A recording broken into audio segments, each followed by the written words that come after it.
Welcome to my channel. Today, let's talk about something really important, something that affects your peace, your energy, and your emotional health. How to protect yourself from energy vampires, especially if you're an empath. Have you ever felt completely drained after talking to someone, even if they didn't do anything wrong? Or maybe you were feeling just fine, and after scrolling through a few messages or talking to a certain person, suddenly your mood plummeted. That, my friend, is not a coincidence. So, who are these energy vampires? They're people, often narcissists, who feed off others' emotional energy.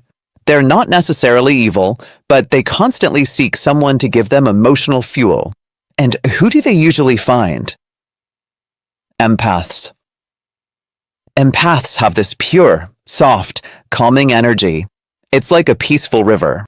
And that's exactly what attracts energy vampires. They sense that light and they want to soak it up, but not to enjoy it with you. They want to take it from you. So, how do you stop this from happening? Let's start here. Imagine you're in a castle. A strong, quiet, peaceful castle surrounded by water. There's only one drawbridge, your choice who can come in or out. Now, close that drawbridge. That's it. This is your energy field. Only you get to decide who enters. And nothing leaves unless you allow it. That includes your love, your kindness, your time, your attention. Even the replies you give to negative comments or random messages. Here's a truth most people don't know. Even when someone sends you a hateful message and you respond, whether you're defending yourself or trying to burn them back, you've just given them your energy. Why? Because they don't care if it's positive or negative. They just want a piece of your light. And your reply, even if angry, is an offering. You might think, but they hate me. Why would they want my attention? Because it fuels them. They feed off your reaction. Even your anger is energy. And for someone who's empty inside, any energy is better than none. Have you ever been in a relationship where the other person clearly didn't love or value you, but still wouldn't leave? They didn't lift you up. They didn't appreciate you. Maybe they even betrayed you.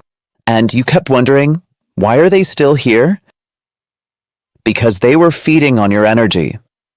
They felt alive just by being near you. Your presence was their emotional battery. They'd come to you when sad, soak in your comfort, then walk away to enjoy the high without sharing any of it with you. You see, empaths often grow up in homes where they had to monitor others' emotions to feel safe. If mom or dad were angry, they had to tiptoe. If the house felt calm, they could finally relax. So they learned early, before I feel anything, I must check how others feel. That childhood survival tactic turns into emotional hyper-awareness.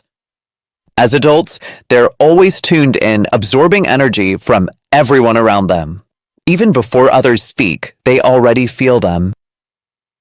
That's why you walk into a room and just know something's off, even when everyone else thinks it's fine. You sense things others miss. You carry moods that aren't yours. And sometimes you blame yourself for feeling heavy, when in truth, you've just picked up someone else's emotional luggage. So, what can you do? First, visualize that protective shield around you, a dome, a castle, a bubble. Make it real in your mind. Second, shrink your circle. Be choosy about who gets access to your heart, your time, and your energy. Third, stop personalizing everything. Let me explain that last one. Imagine someone tells Elon Musk, "You're an idiot." Do you think he'd be upset? Of course not. He knows it's not true. He's so sure of who he is that the insult just floats away. But if someone calls you something and it hurts, that means a part of you might believe it. And that's okay. It just means there's a little healing to do.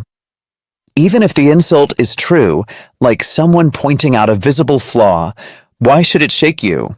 You already know it, so don't let it sting. Instead, shift the focus. Don't ask, why did they say that to me? Ask, what kind of person says that to someone else? It says more about them than it ever will about you. And the more you accept your imperfections, the more powerful you become. Confidence doesn't come from knowing all your strengths. It comes from owning your weaknesses without shame. So from now on, stop giving your energy away freely. Let people earn access to your light. And if they don't respect your space, close the gate. Thanks for being here. Stay grounded, stay powerful, and if this helped you, don't forget to subscribe.